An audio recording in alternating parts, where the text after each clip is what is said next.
Boys, UFC Fight Night, Moreno versus Erceg, Mexico City just finished up, and it was a good card, you know. Not only was it a good card, your boy did amazing on predictions. I pretty much sweeped the entire card. I only got one wrong, and in my prediction video, I kind of said, you know, exactly what would happen. I predicted it to a T. I'll get into that when we get to it, but as you can see on screen, we got the entire main card, all the winners, and Steve Erceg, as well as those prelims. Because on the Rare MMA channel, we go through every single winner. Let's start with the main card, though. Brandon Moreno got it done, and to be honest, this fight was very... It's almost like Steve Erceg couldn't get going. You know, he couldn't really do anything all fight pretty much, but it did get more competitive as the fight went on, but still, it was all Moreno in my opinion. In the broadcast in the 5th round, they're like, you know, it could be 2-2. Either one of these guys could win this. I'm like, shut the fuck up. Moreno is arguably winning every single round, and yeah. I think flyweight is so tricky, but they just announced they're going back to Mexico for a pay-per-view. The only logical thing to do for the flyweight division is going to be Brandon Moreno versus Alessandro Pantoja for the rematch, the trilogy, whatever it is now. And on that card, or even in the future, or even before that fight, have a #1 contender fight of Kai Kara France and Manuel Cap. That's the only thing that makes sense, especially because they announced they're going to Guadalajara. It makes sense. I don't like it, but flyweight is so fucked right now. This is like pretty much the only thing we could do, and they told us that in the broadcast for a reason. They're going to Guadalajara, and they had that little moment, and I don't see Brandon Moreno going there on the pay-per-view if it's not going to be, you know, a main event, co-main event like spot. You know, they're not going to have their biggest Mexican star not fighting for a title in Mexico on a pay-per-view, so makes all the sense to me. I would like to see Kai Kara France versus Manuel Cap before this fight happens. Then after that, we can run that fight. I think that would be fun.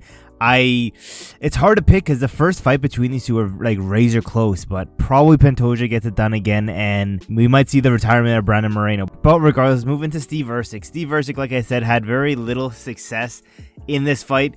He was supposed to be scheduled to fight, who was it? Let me quickly look. He was supposed to fight Azul Alambayev. I think Azul fights before Erceg is ready.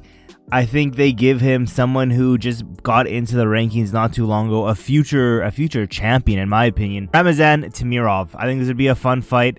Again, Steve Erceg is on a 3-fight losing streak now. It's crazy. This one, if they do match him up with Tamirov, 4-fight losing streak. It's tough. It's how the sport is.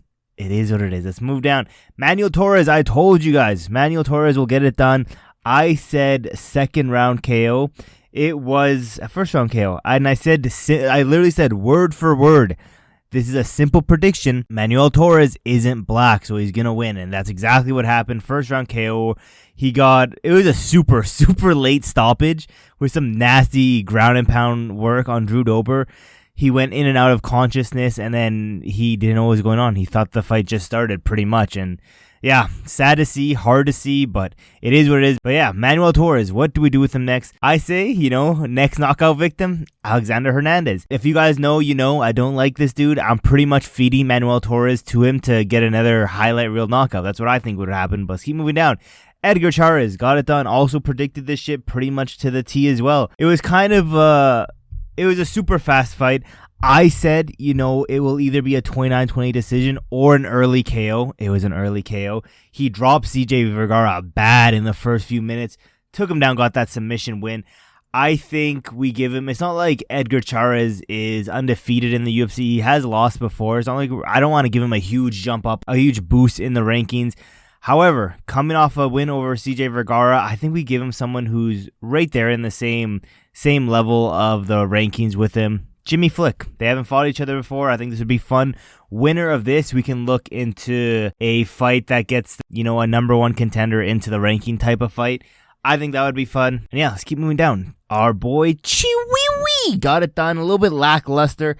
I, again, predicted this shit to the T. I did say, you know, it will be a little bit of a boring fight. However, I did think late round 2, round 3, Chiwiwi would get the submission.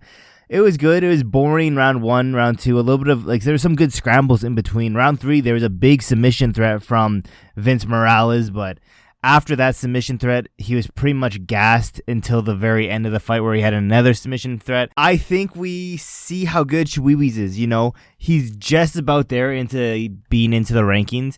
Let's give him someone who's fallen off pretty hard recently. A fight he could definitely get the win in. I think we give him Jonathan Martinez. I think this would be a fun matchup. Jonathan Martinez, a former top 15 fighter. And we see, like, Chiwiwis hasn't been looking that great. He did say, you know, he's only 20. He's going to get better. I want to see where he is right now. I don't want to keep feeding him like bums. Let's give him Jonathan Martinez. I don't rate Jonathan Martinez that great anyways, but it's a good guidance to see where is Chiwiwis right now. And this might be too much of a push, but I want to see this one next. Keep moving down. David Martinez did good on his debut. And again, I said this in my prediction video, that Simon Oliveira was out for 2 years. He looked like ass in his last fight. First round KO. That's exactly what happened. Oliveira looked hella slow. I just need you guys to go rewatch my prediction video because I literally nailed every single prediction, it seems like. But yeah, Oliveira slow as hell. Very, very easy work for David. I think we give him someone that he can probably honestly get another highlight reel KO. Carlos Vera. Carlos Vera hasn't been super active. He's coming off a few losses now, I believe. This is just a fight to get Carlos Vera out of the UFC and David Martinez another highlight reel KO. That's probably what's going to happen. I see with a lot of these prospects, they're going to want to get more and more highlight reels from them. I think this is a no-brainer to do, to be honest. Let's go down. Kevin Borjas. Now, this is the one I got wrong. However, again, you need to go watch my video because I literally said in my video, I don't think Ronaldo is all that good. I thought he lost against Ode Osborne. And to be honest, I think Kevin Borjas is going to beat him. However, I'm sensing a robbery because they're going to be in Mexico. I thought we were going to have some Mexican hometown advantage. Not what happened at all. I recorded this shit to the T. Go watch that video. But Rodriguez honestly just might be retarded because he kept throwing the same spinning shit over and over again, even though it never came close once. But again, called it to the T, except I thought that Ronaldo would have got the robbery decision. Kevin Borjas got it done. Dropped Ronaldo multiple times in that fight. I think we do Kevin Borjas, Clayton Carpenter. Both these dudes aren't anything crazy in the UFC, to be honest, and I don't see the UFC caring about either of them. You know, I don't see any of them being very big household names. I could see this being on a Apex prelim, to be honest. But let's move down into these prelims now. Prelims. Ateba got it done. Again, I don't think that we're going to see many of these up-and-coming prospects, I guess, face difficult matchups for a while. And that's the same thing for this dude. I don't think they're going to give, you know, middleweight Francis Ngannou anyone huge, anyone that could give him a slight bit of danger. They're probably going to give him Ozzy Diaz so he can get another highlight reel KO. That's what I'm thinking is going to happen, but let's move down. We'll go through these ones fast. I know a lot of you guys don't really care about the prelims, but Melquizael Costa got it done. Do you know what's so fucked up? They were saying on the broadcast how he was getting bullied his whole life and he was getting called, what was it, giraffe, Dalmatian, and he started painting those on his body to take those words back and so they don't affect him as much. As they're saying, you know, he got bullied for being called a zebra. You can just hear in the background DC laughing about it. Nasty work from DC, but Costa got it done. It was a pretty boring fight up until the knee landed in round 2. But again, called it exactly. I said in my prediction video, 29-28, dropping the last round. That's exactly what happened. Costa, what do we do now? Costa has a pretty good winning record now. I think we give him a decent jump up in the competition, plus a name value, and it's a fight where both of these guys could win, or it's a good bounce back fight for the guy I'm matching him up with. That's going to be Dan Ige. This might be way too much of a jump up for Costa, but again, it's either Dan Ige gets a bounce back win here, or Costa steals all the hype, and he's in there for that top 15 spot, you know. Let's go down. Loopy Godinez. That was an okay fight, you know. It was a great CTE war. You know, both these girls got that CTE special in this fight. Other than that, it was pretty much exactly what I called it, 29-28 decision, and some of her fight IQ made her lose some of the rounds. That's what happened, except for I think that they said on the broadcast that she needed to take a fat shit, so that's why she wasn't doing that great or something, but I don't know. Women's MMA. Let's go with Amanda Ribas. They haven't fought each other before, and yeah, I don't know. Let's just do that one next. Rafa Garcia got it done.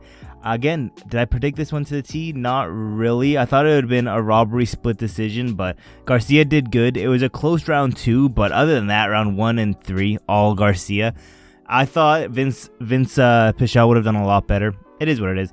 Let's do Garcia, Trey Ogden. I think this would be a fun matchup, and it just looks like it's meant to be. Let's run this one next. Jamall Emmers got it done. Easy work, you know, except for the first round where Jamall got caught, got taken down, but other than that, he did pretty much whatever he wanted to on the feet and ended up getting that win. But the funny part was when Buffer was reading the winner, he had like a stroke or something because he announced that Miranda was the winner. But Jamall did it good. He got it done. I want to see Jamall Emmers, Lucas Almeida. I think this would be a very fun matchup, competitive matchup, and yeah, who cares? These are on the prelims. So let's get to the last one. Marquel got it done. You know, it was a very close fight. Round 1 and 2 was very, very close.